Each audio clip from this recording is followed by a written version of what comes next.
Hello everyone, আজকে আপনাদের জন্য আবারও নিয়ে এসেছে একটি নতুন ডায়াগ্রাম। এর মাধ্যমে আপনারা জানতে পারবেন কিভাবে how to make 8 pin relay and 8 pin timer with motor wiring diagram তৈরি করা হয়। চলুন দেখে নিই কিভাবে তৈরি করা হয়। DPMCB double pole miniature circuit breaker, এটির মাধ্যমে নেগেটিভ ও পজিটিভ লাইন নিয়ন্ত্রণ করা হয়। RCCB resident current circuit breaker.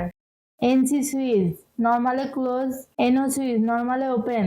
8 pin relay জরুরি মুহূর্তে এই সার্কিটটি ডিভাইসকে বন্ধ করে বা পুরা হাত থেকে রক্ষা করে। 8 পিন টাইমার মূলত অন অফ প্রক্রিয়ার কাজ করে। এটির দুটি কমন প্রান্ত থাকে, একটি নর্মালে ক্লোজ ও একটি নর্মালে ওপেন। মোটর নেগেটিভ লাইন ডিপিএমসিবি তে কানেকশন দেওয়া হলো, পজিটিভ লাইন ডিপিএমসিবি তে কানেকশন দেওয়া হলো। নেগেটিভ লাইন ডিপিএমসিবি থেকে আরসিসিবি তে কানেকশন দেওয়া হলো, পজিটিভ লাইন ডিপিএমসিবি থেকে আরসিসিবি তে কানেকশন দেওয়া হলো। পজিটিভ লাইন আরসিসিবি থেকে এনসি সুইচে কানেকশন দেওয়া হলো। নেগেটিভ লাইন রিলেতে কানেকশন দেওয়া হলো, টাইমারে কানেকশন দেওয়া হলো এবং মোটরে কানেকশন দেওয়া হলো। আউটপুট লাইন এনসি সুইচ থেকে এনও সুইচে কানেকশন দেওয়া হলো। আউটপুট লাইন রিলেতে কানেকশন দেওয়া হলো। আউটপুট লাইন টাইমারে কানেকশন দেওয়া হলো। আউটপুট লাইন এনও সুইচ থেকে 8 পিন রিলেতে কানেকশন দেওয়া হলো।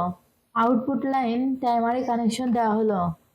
আউটপুট লাইন 8 পিন রিলের অপর একটি টার্মিনালে কানেকশন দেওয়া হলো। আউটপুট লাইন মোটরে কানেকশন দেওয়া হলো। আর্থিং লাইন মোটরে কানেকশন দেওয়া হলো। এই ডায়াগ্রামটি পুরোপুরি সম্পূর্ণ হয়েছে। এভাবে আপনারা আপনাদের বাসা বাড়ি অথবা কারখানাতে তৈরি করতে পারবেন।